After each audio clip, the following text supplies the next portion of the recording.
காமாட்சியம்மன் கோவில் சக்தி கரகம் பால்குடம் எடுத்து பக்தர்கள் நேர்த்திக்கடன் செலுத்தினர்.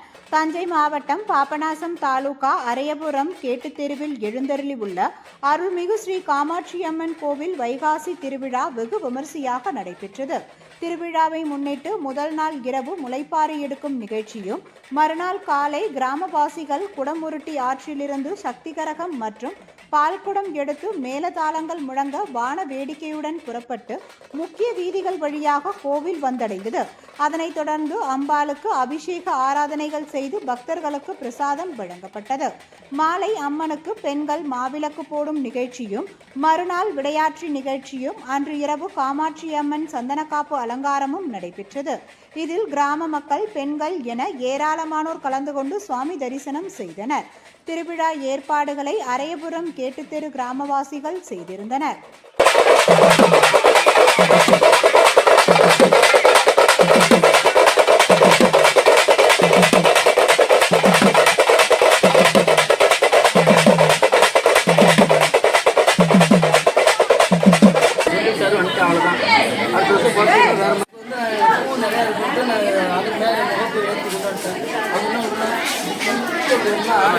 அடைக்கணும்